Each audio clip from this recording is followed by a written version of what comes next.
بسم اللہ الرحمن الرحیم۔ السلام علیکم۔ جب حاشر بیگ اپنے کمرے میں داخل ہوا تو اس نے دیکھا تھا کہ وہ اوندے منہ لیٹی ہے اور خون کی الٹیاں کر رہی ہے۔ اسے کپڑے جوتے تبدیل کرنا بھول گئے تھے۔ اپنی بیوی اور آنے والے بچے کی جان بچانے کی فکر پڑ گئی تھی۔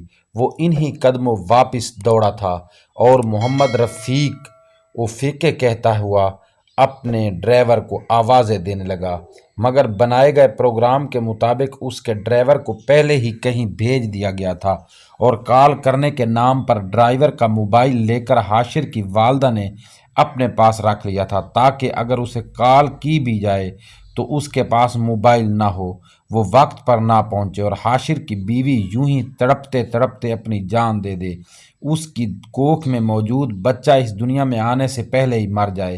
اس کو اتنی زیادہ مقدار میں زہر دیا گیا تھا کہ اگر ریسکیو کی ایمبولینس جلد سے جلد بھی پہنچ جاتی تو بھی ہسپتال جانے سے پہلے ہی ملیحہ رضوان دم توڑ جاتی۔ جب حاشر زور زور سے ڈرائیور کو آوازیں دیتا ہوا گھر سے باہر کی طرف نکلا تو چہرے پر جیلی تفکر سجائے اس کی ماں بھی اس کے سامنے آ گئی اور اس کو بتایا کہ اس نے ڈرائیور کو کہیں بھیج دیا ہے۔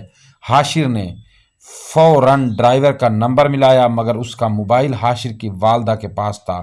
موبائل کے متعلق بھی بہانہ کر دیا گیا کہ مجھے اپنی بہن سے ضروری بات کرنی تھی اور میرے موبائل میں بیلنس نہیں تھا، اس لیے رفیق کا موبائل میں نے رکھ لیا ہے۔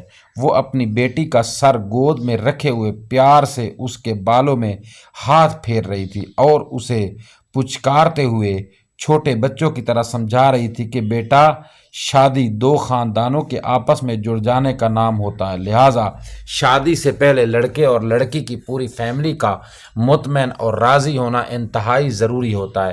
شوہر کبھی بھی بیوی کا پہرے دار اور محافظ بن کر ہمیشہ اس کے ساتھ سائے کی مانند نہیں رہ سکتا۔ بیوی کو ہر حال میں شوہر کے والدین اور بہن بھائیوں کے ساتھ گزارا کرنا ہی پڑتا ہے۔ اگر پہلے دن ساس سسر کی اناؤں کو روند کر ان سے بیر لگا کر انہی کے گھر میں بسنے کی کوشش کی جائے تو یہ حرکت ابیل مجھے مار کے مصداق کہلاتی ہے۔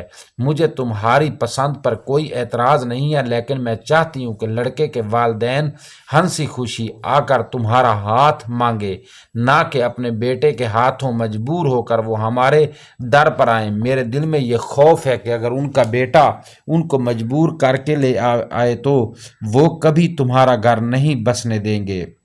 وہ ہر حال میں تمہیں راستے سے ہٹا کر دم لیں گے اور محبت جتنی بھی مضبوط ہو کسی نہ کسی موقع پر مجبوری سے ہار ہی جاتی ہے، اس لیے آج بھی وقت ہے، سوچ لو۔ اس نے اپنی والدہ کی بات سن کر کہا تھا، ماں جو مجھے پانے کے لیے اتنا کچھ کر سکتا ہے وہ مجھے کبھی کھونے نہیں دے گا۔ مجھے اپنی محبت پر اتنا یقین ہے کہ اگر اس کے والدین مجھ سے دشمنی پر اتر آئیں گے تو وہ میرے ساتھ مل کر والدین کو اپنا دشمن تصور کرے گا۔ لاکھ دلیلوں کے بعد بھی اس کی ماں اس کو قائل نہیں کر پائی تھی اور اس کی ضد کے آگے ہار مان لی تھی۔ حاشر اپنے والدین کے ہمراہ ملیحہ کے گھر میں موجود تھا۔ وہ لوگ آج ملیحہ کا ہاتھ مانگنے آئے تھے۔ اس کے والدین کا چہرہ بتا رہا تھا کہ وہ اس رشتے سے راضی بالکل بھی نہیں ہیں۔ ملیحہ کے والدین بھی مستقبل کے خوف اور تذبذب کا شکار تھے۔ اس سے پہلے کہ وہ کوئی فیصلہ کرتے ملیحہ اور حاشر کو تھوڑا وقت دیا گیا تاکہ وہ آخری بار اپنے فیصلے پر نظر ثانی کر لیں۔ ان کی غیر موجودگی میں حاشر کے والدین نے بتایا تھا کہ وہ اس رشتے سے بالکل بھی خوش نہیں ہیں، لیکن ان کے اکلوتے بیٹے نے ان کو دھمکی دی ہے اگر وہ ملیحہ سے اس کی شادی نہیں کریں گے تو وہ اپنی جان دے دے گا۔ بس بیٹے کے ہاتھوں مجبور ہو کر وہ رشتہ مانگنے آ گئے ہیں۔ ملیحہ کے والدین نے ان کو کہا تھا کہ اگر آپ لوگوں کا دل مطمئن نہیں ہے تو آپ آج بھی انکار کر سکتے ہیں، جس طرح آپ اپنی اولاد کے ہاتھوں مجبور ہیں، بالکل اسی طرح ہم بھی اپنی بیٹی کی ضد کے آگے ہار گئے ہیں۔ بس ہم ہاتھ جوڑ کر آپ سے یہ التجا کرتے ہیں کہ اپنے بیٹے کی خوشی کی خاطر ہماری بیٹی کا بھی خیال رکھنا۔ حاشر کے والدین نے اس بات کا کوئی جواب نہیں دیا تھا اور پھر دونوں بچوں کی رضامندی کے بعد ان کی منگنی طے کر دی گئی تھی۔ تم نے ڈرائیور کا موبائل کیوں لیا؟ حاشر تمام ادب و آداب بھول کر اپنی ماں پر دھاڑا تھا۔ اسے اپنی بیوی اور بچے کی فکر تھی۔ پھر وہ الٹے قدموں اپنے کمرے کی جانب دوڑا تھا۔ یہاں ملیحہ رضوان کا جسم ساکت پڑا تھا۔ اس نے ملیحہ کو جھنجھوڑا تھا، پھر موبائل فون پر ریسکیو ٹیم کو کال کر کے بلایا تھا۔ اپنی محبت کو یوں اپنے ہاتھوں میں مرتا دیکھ کر وہ برداشت نہیں کر پا رہا تھا۔ اس نے ملیحہ کو اپنی باہوں میں اٹھایا اور بیرونی گیٹ کی جانب دوڑ لگا دی تھی۔ ملیحہ کی گردن ایک طرف کی ڈھلکی ہوئی تھی، اس کا وجود تقریباً ساکت ہو چکا تھا۔ بظاہر اس میں زندگی کے کوئی رمق باقی نہ تھے۔ آج حاشر دل میں دعائیں کر رہا تھا کہ کاش آج کوئی معجزہ ہو جائے، آج وہ بچ جائے، مگر شاید آج کوئی معجزہ نہیں ممکن تھا۔ بہت دیر بعد ریسکیو کی ٹیم پہنچی تھی۔ وہ ملیحہ کی دھڑکن اور نبض چیک کر رہے تھے۔ حاشر غم کا مجسمہ بنے ان کے سر پر کھڑا تھا۔ نکاح کے بعد وہ رخصت ہو کر اپنے محبوب کے گھر یعنی اپنے سسرال میں پہنچ چکی تھی، اور اس کو ساس کی طرف سے منہ دکھلائی میں یہ دھمکی دی گئی تھی، تم میری انا سے ٹکرائی ہو، تم نے مجھ سے میری اولاد چھینی ہے، میں تم سے تمہاری اولاد چھینوں گی۔ اس دھمکی کو ملیحہ نے صرف دھمکی اور وقتی غصہ سمجھا تھا۔ اس نے اس بات کا کسی سے ذکر تک نہیں کیا تھا۔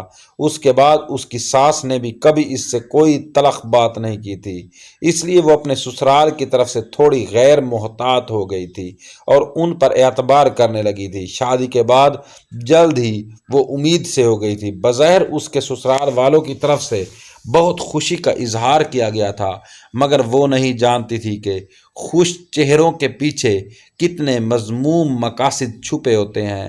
کاش وہ اس وقت جان لیتی، ان لوگوں سے محتاط رہتی تو آج زندہ ہوتی۔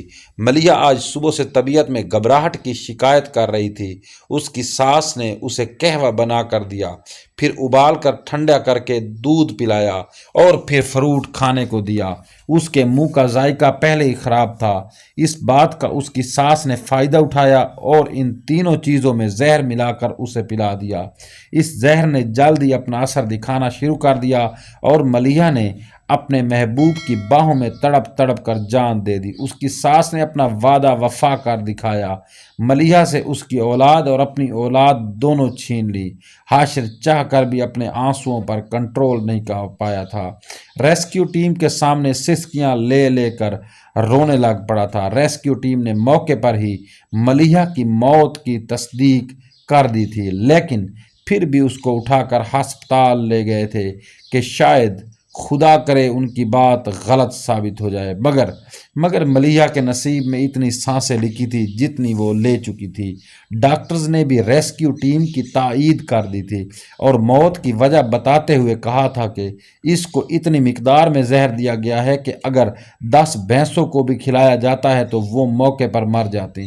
وہ ڈاکٹر کی بات سن کر زمین پر گرا۔ شاید وہ یہ صدمہ سہ ہی نہیں پایا تھا کہ اس کی محبوبہ کتنی اذیت ناک موت مری ہے۔ ہسپتال میں ہوتے ہوئے، ڈاکٹر سر پر موجود ہوتے ہوئے بھی حاشر کی جان نہیں بچائی جا سکی تھی۔ حاشر کی ماں آج بھی یہ فیصلہ نہیں کر پا رہی تھی کہ جیتا کون ہے، یا ملیحہ یا میں۔ دوستو، اگر آپ کو یہ ویڈیو، یہ سٹوری اچھی لگی تو ویڈیو کو لائک ضرور کر دیں اور بیل آئیکن نشان کو ہلکا سا پریس کر دینا سبسکرائب کے بعد، تاکہ ہماری ہر ویڈیو کا نوٹیفیکیشن سب سے پہلے آپ تک پہنچے۔ شکریہ۔